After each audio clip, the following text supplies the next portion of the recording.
Hello, and thanks for coming to the Institute of Future Technology. On behalf of Dr. Emmett Brown, Institute founder and Chief Inventive Officer, we hope that you have a very pleasant visit.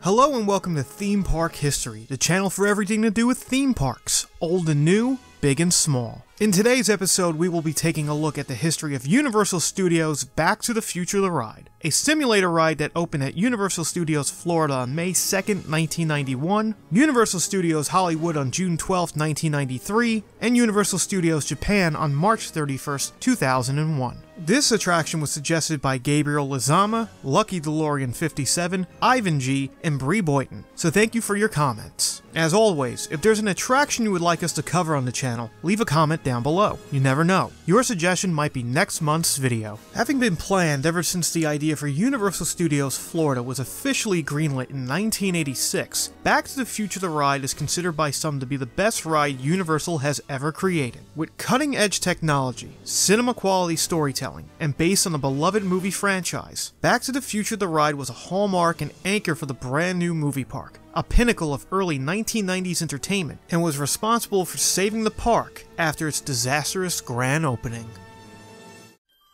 In order to speak about the history of Back to the Future the Ride, we'll need to go back in time to the year 1986. As previously mentioned in our E.T. Adventure video, Peter Alexander and Steven Spielberg met while Alexander was working on the new King Kong figure to be added to the tram tour at Universal Studios Hollywood that summer. Spielberg had recently experienced Disneyland Star Tours, which was created by his good friend George Lucas. Lucas told Spielberg that, quote, Universal can never do a Star Tours. Taking that as a challenge and being impressed with the lifelike Kong, Spielberg asked Alexander to come up with ideas for an attraction based on the Back to the Future movie franchise. At the time, the proposed concept for the Universal Studios Florida project was put on hold and considered to be dead, but according to Alexander, Spielberg's suggestion helped bring the project back to life. Planning for the attraction began in 1988, with the first idea for the attraction being a themed roller coaster. However, this concept would be scrapped as designers realized it would be too difficult to effectively tell a story due to its fast motion. The idea of a simulator ride, similar to that of Star Tours, would eventually become the type of attraction Universal Creative would build. The major difference between the two attractions would be the type and size of screens used. Star Tours guests view the ride film through a small window at the front of their spacecraft, while Back to the Future the Ride guests would view their ride film on an enormous 80-foot dome-shaped OmniMax screen. Boss Film Studios, headed by Academy Award-winning special effects artist Richard Edlund, was hired to create the film for the attraction. However, when production problems began to set in, Doug Trumbull, the special effects artist behind 2001: A Space Odyssey and Blade Runner, was brought in to help and single-handedly shape the attraction into the technological cinematic marvel that put Universal Studios on the map. Using scaled miniature sets, the same technique used to bring Star Tours to life, Trumbull oversaw the creation of the 4-minute ride film, which was shot on 70mm film. In order to try out the ride experience before its construction, the system was tested in the OmniMax dealer at the Expo 86 event in Vancouver. Universal's plan was to have 12 ride vehicles, each an 8-passenger DeLorean that would be divided across 3 tiers under the 80-foot OmniMax dome. The attraction would have 2 domes, for a total of 24 DeLoreans. This was a foolproof plan. Even if one dome went down due to technical difficulties, the other could continue to operate. This ensured that the ride would rarely need to be closed down completely. Each vehicle would simultaneously be lifted 8 feet out of the garage and into the dome, where the hydraulically powered DeLoreans would rise and fall with the ride's film. Most astounding of all, each DeLorean would be precisely positioned so once they rose out of the garage, riders would be unable to see any other vehicle, making it seem as this massive, larger-than-life experience was happening just for them. However, if guests looked to their left or right, they would be able to see the 3 other ride vehicles in their row. The attractions under construction at both Universal Studios Florida and Universal Studios Hollywood aimed for a co-opening of 1991. However, Hollywood's opening would be eventually delayed 2 years due to foundation issues during construction. While the attraction was slated to open at Universal Studios Florida in January of 1991, its official opening would be pushed back to spring of that year.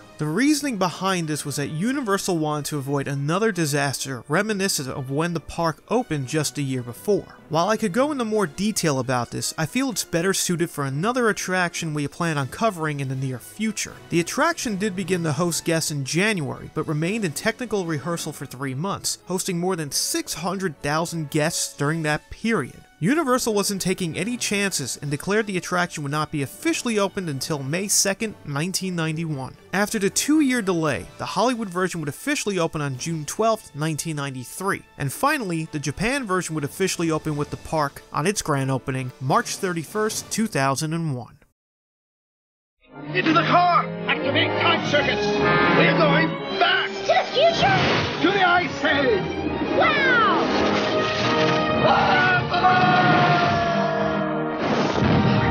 Great Scott!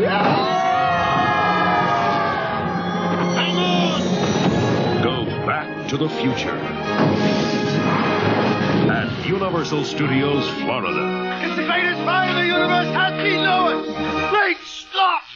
Guests enter the queue for the Institute of Future Technology, where clips from the Back to the Future trilogy, along with new footage of Doc Brown and Albert Einstein and other historical figures, is shown. Once inside the Institute, Doc explains to the guests that they will be volunteers for a time travel experiment where guests will travel 1 day into the future. Doc says caution must be exercised of Biff, who graduated from Hill Valley High School in 1955, has escaped from his time period and is now running amok in the space-time continuum. Doc reveals some of the inventions he's been working on, including his crowning achievement, an 8-passenger DeLorean DMC-12 convertible time machine, which is what the guests will be riding during their experiment. Unknown to Doc, Biff appears, having infiltrated the Institute, asking the guests where the time machine is located. Heather, a receptionist at the Institute and the same actress that played Spike in Back to the Future Part 2, announces that the pre-flight system checks are in progress and informs the guests to stand by for an announcement from Doc. While Doc is giving guests their pre-flight briefing, Biff traps him in his office.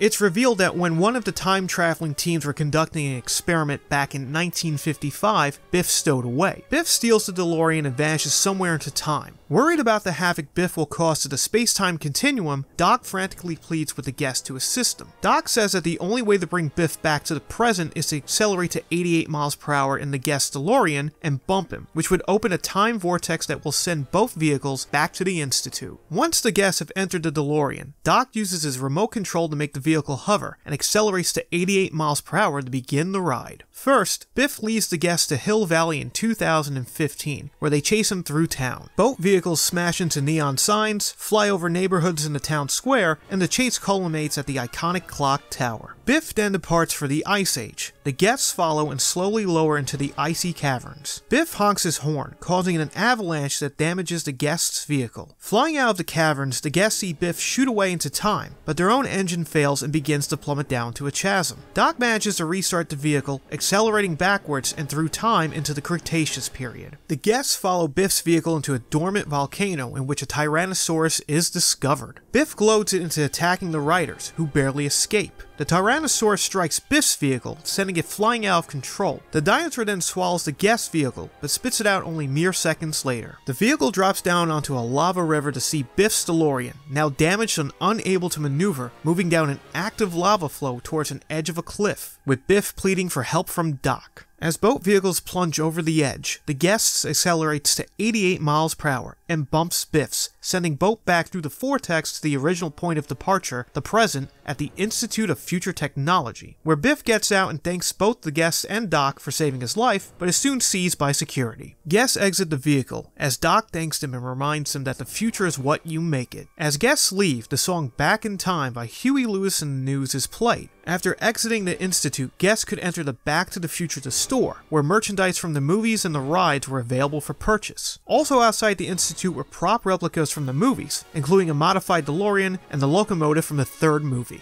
The attraction was an instant hit with guests and quickly became a fan favorite. The attraction was so popular that when it opened in May of 1991, it kicked off a blockbuster summer season for Universal Studios Florida, during which the park's attendance numbers beat Disney MGM Studios, a feat many theme park critics thought was impossible after the disastrous opening the park had just the year before. Back to the Future the ride was not only a new fan favorite, but was a redeeming factor for Universal Studios Florida, proving that they were indeed a force to be reckoned with in the Florida theme park sphere.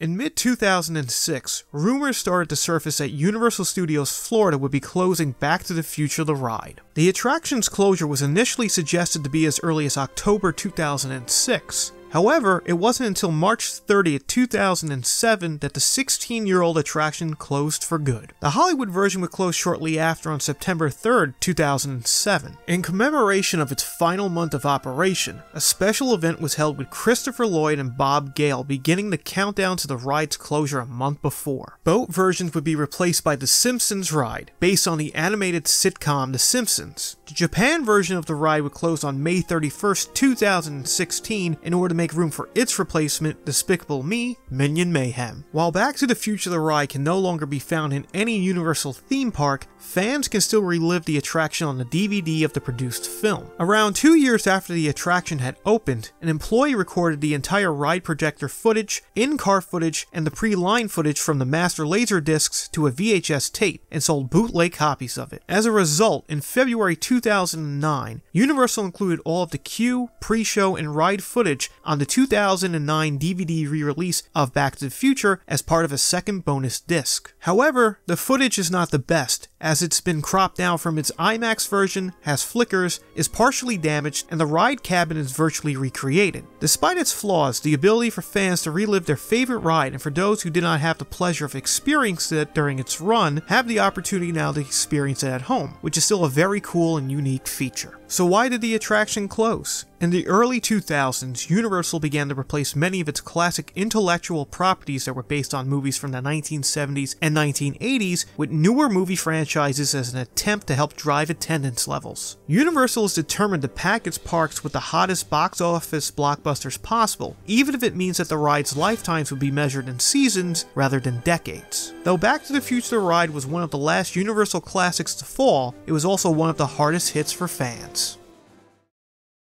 Back to the Future the ride was an attraction that was built on a massive scale, using state-of-the-art technology and great storytelling that gave guests the impression they were part of the action. For these reasons, it remained a popular attraction to both new visitors and pass holders during its more than decade-long operation. The ride promised a great experience that was uniquely based on a well-known series, and it delivered this promise successfully. Though the ride no longer exists at any Universal theme park, it will forever remain a legacy for its ability to bring Back to the Future to life, and for its capability of creating such a realistic, fun, and thrilling experience. So that is the theme park history of Back to the Future the ride. As always, thank you for watching the video and supporting the channel. Don't forget to subscribe, and if there's any attractions you would like us to cover in future videos, leave a comment down below. Once again, thank you for watching, and until next time, make like a tree and get out of here.